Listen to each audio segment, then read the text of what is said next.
Well, hello again. Another little video. This one, first of all, I'd like to say thank you very much to everybody who's donated to the channel. It's very much appreciated. And this keeps the channel running. So this is all about a new loco. But first of all, before we get to that little stage, these I've just bought, which are the Dovetail NEM sockets. Those who've got those on the locos, you know as well as I do, you keep losing them, they fall off. I'm going to have to glue them in future. Some of them have stayed in, some haven't, but these are Dovetail NEM pockets with tension lock couplers, 5 pairs. Quite cheap actually, no problem at all. Then these were something which I showed you on the last video. These are the latest magnetic couplings. They are non-polarized, they swivel, but also they are flexible as well. They go up and down as well. So if you got any undulations in the track, they are perfect. And these are from Porterhouse models. They are brilliant. They're very, very strong magnets. I just pull them apart like this, hopefully. Away. That's it. Looks how quick they are. And all you do is you put them that way up so that you don't see the magnets. I've tried them on quite a few coaches and wagons, and they work perfect. Especially like this bit here, which I've got, which is a very sharp radius here. And they usually, when I'm pushing wagons in, they'd come off. But with those, they don't have any problems at all. So that's something I've done. Right. So first of all, we get on to my latest Christmas model. So first of all, I'll show you this one.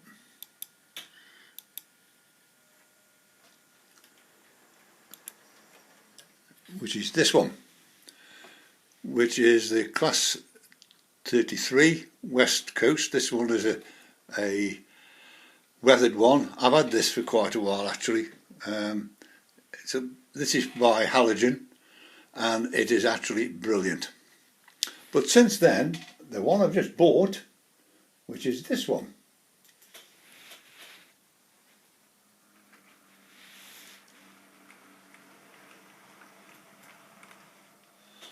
Which is the Fragger set.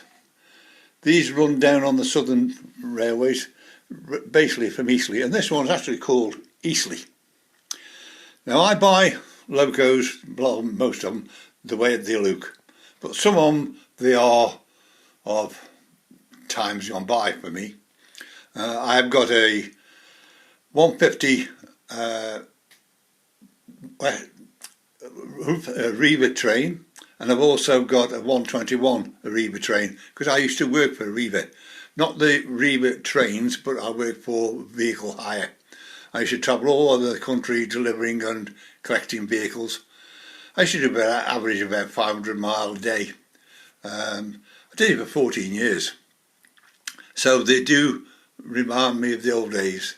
And this one in particular is also the Eastleigh one, because I used to deliver vehicles and collect vehicles from Eastleigh, which is down near to Southampton.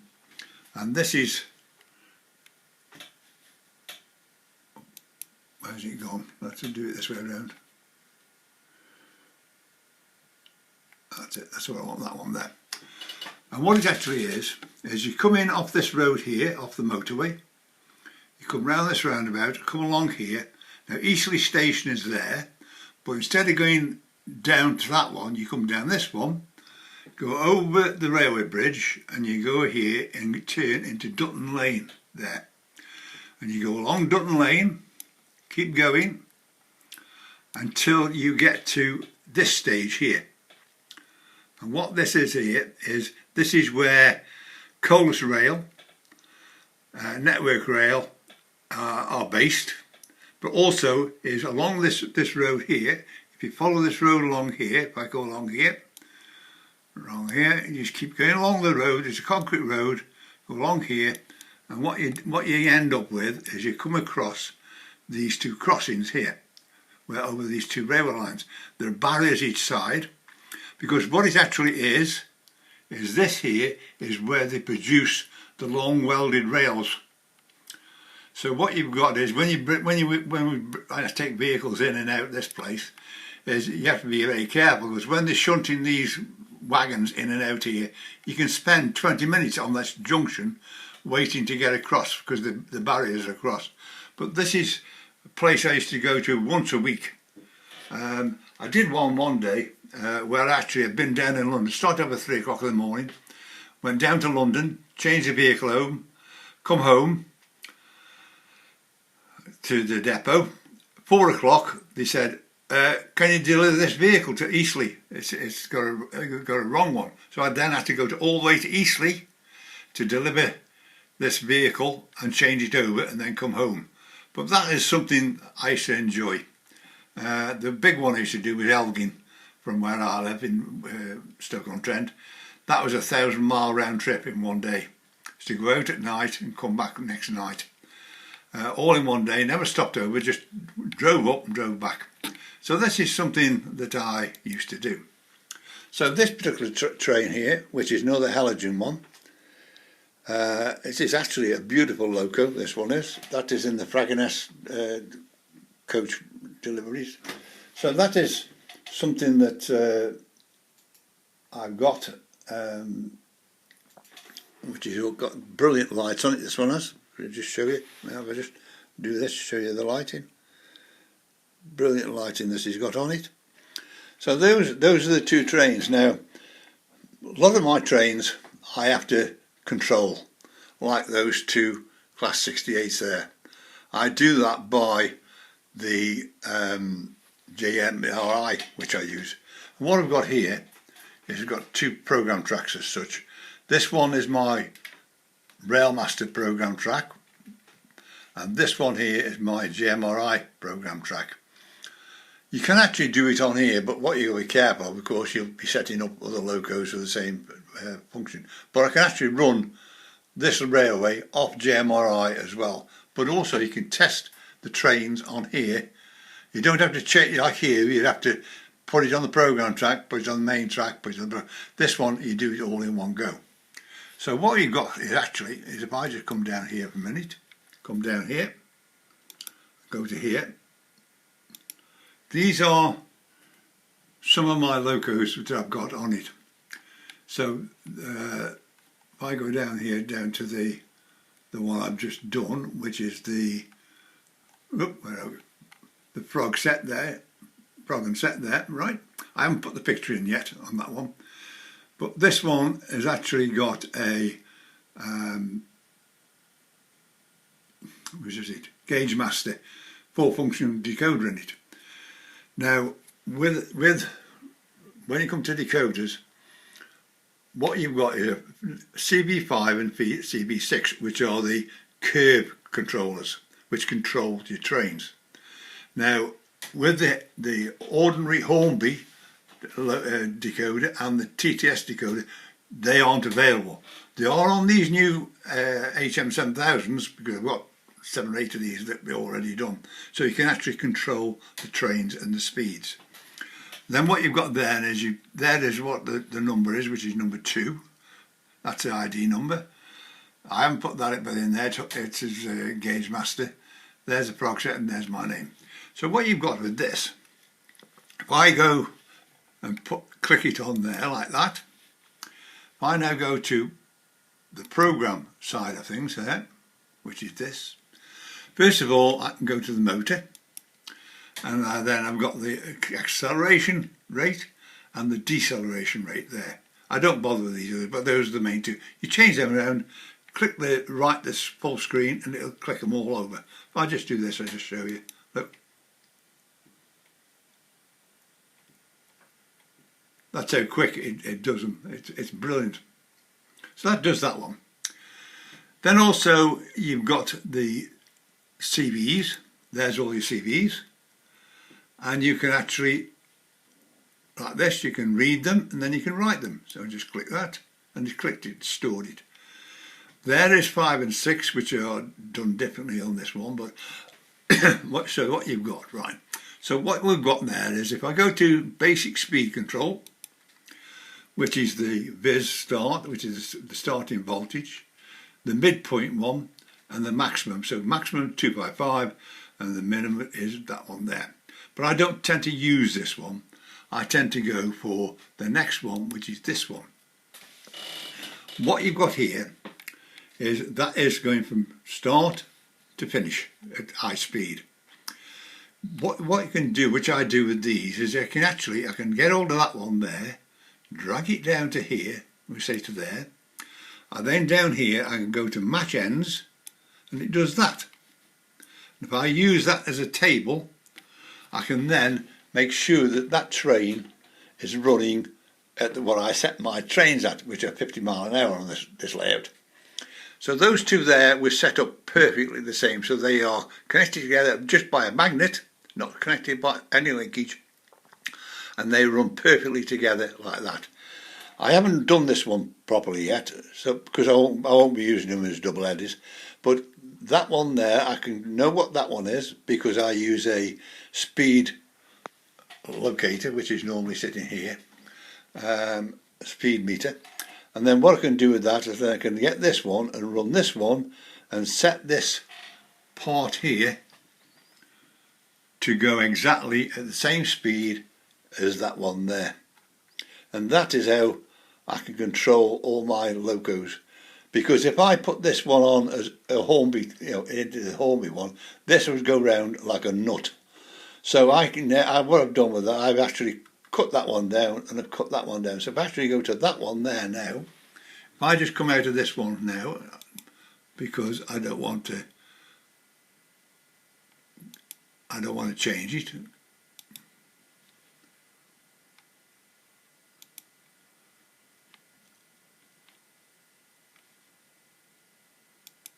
Like that. Now if I now go down to the one I've just drawn and shown you, which is my west coast, which is here, there. If I go down to the programs down here, there we go. If I now go to the speed table, not the basic speed, that one, they are, look. So what I've got to do is 102. Now I've done this with this second train, and it didn't work properly, so I've had to adjust it, but that's how you can adjust them. But also what you've got is, if I go to let's find a better one, let's try a better one to do, let's try the mallard. No, we won't do the mallard, let's try another one which is better. Which one can I use? Lord Nelson there. Lord Nelson there. Click this one now. Do this. You won't be able, because it's got a TTS one, you can't use the other bit. But what you've got with this is, if I go to here, sound levels, you can alter, because each one is named what you put it there, like that, and you can alter the sound up or down to make them equal. So two whistles will be exactly the same whistle. So that's something which I could do with that. And then the CBs are there again the same. So we say 5 and 6 are missing, of course, there. So I can do all that part of it.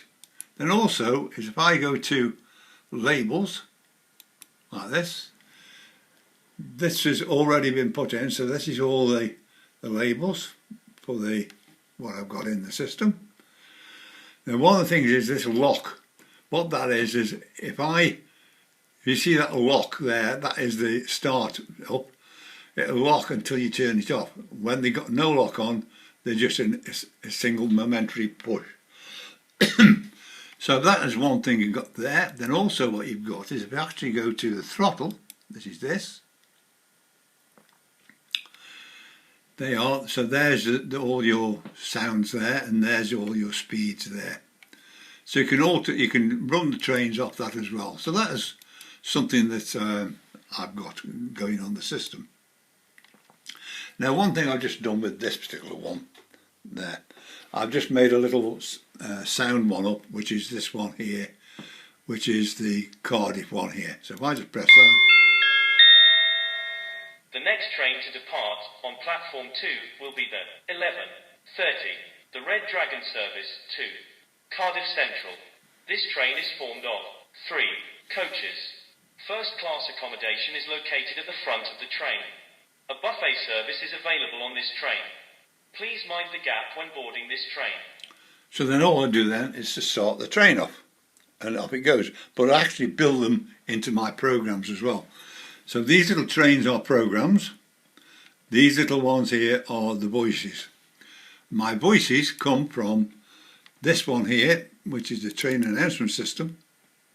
It's a station announcement generator, it's called. There it is.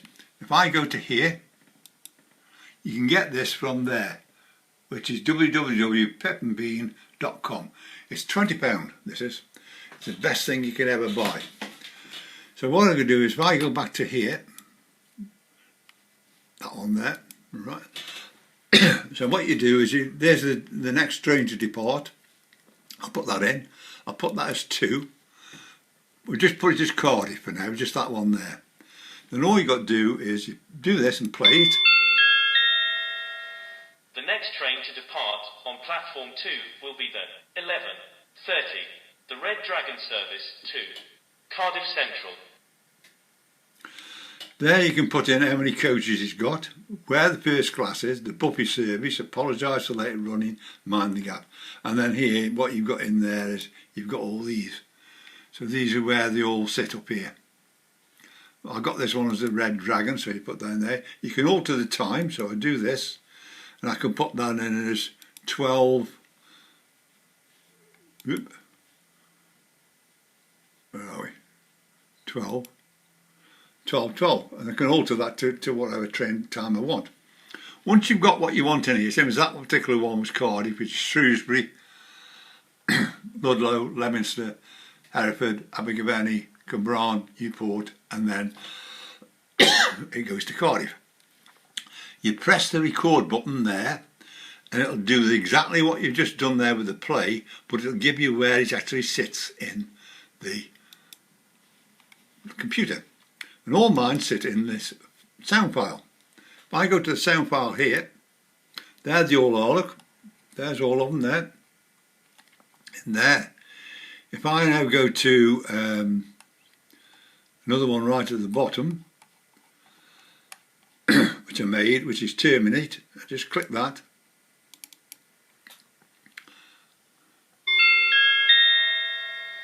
The next train to arrive on platform 2 terminates here. All change please on platform 2. So that's one there. So the thing is, I've got all these here. I've got Leek, I've got up here, I've got the Flying Scotsman. Click that one.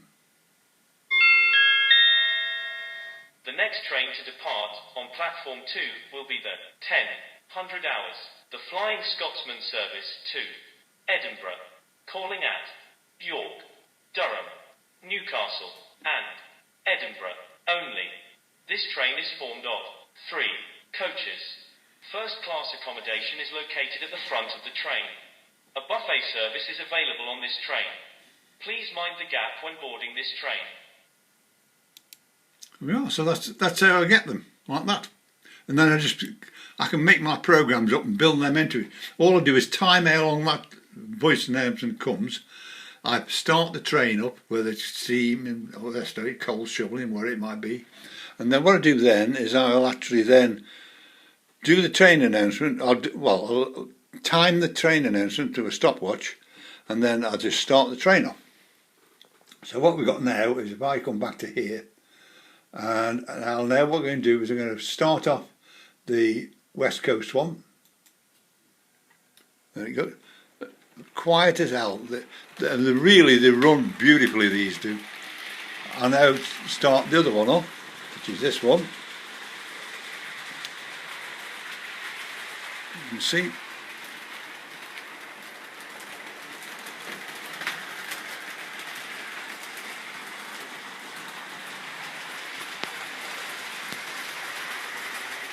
So what I can do with that, it also built on the screen as well, is that train entrance. If I actually slow the west coast down now as it comes round here,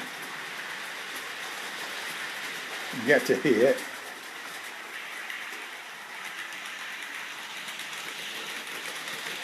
and as it gets to here, I just click a little button on here.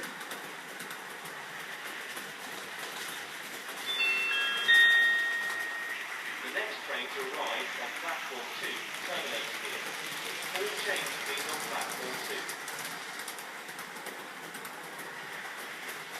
So that is how I run a lot of my locos. I love doing my programs and say this is the one coming round. Now I want to put HM7000 into these two trains.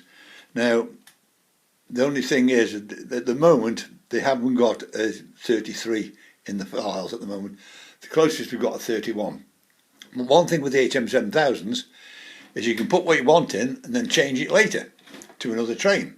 If you take it out of one train and put it in a different type, instead of a diesel, it could be in a steam train, you can do that without no problems whatsoever. So what I should mostly do is get the 31s and then change them when they get the 33, because in actual fact, if you go to here, we'll just go to this bit here for a minute. Just show you this bit. Now what you'll find is most of these sound files are all for Hornby trains. There's some coming out next year. The ones I want for next year, there's a 121 coming out. Now I need a 121 for two particular trains I've got. Now if I go to here and you just go to this bit here like this, and in here I put in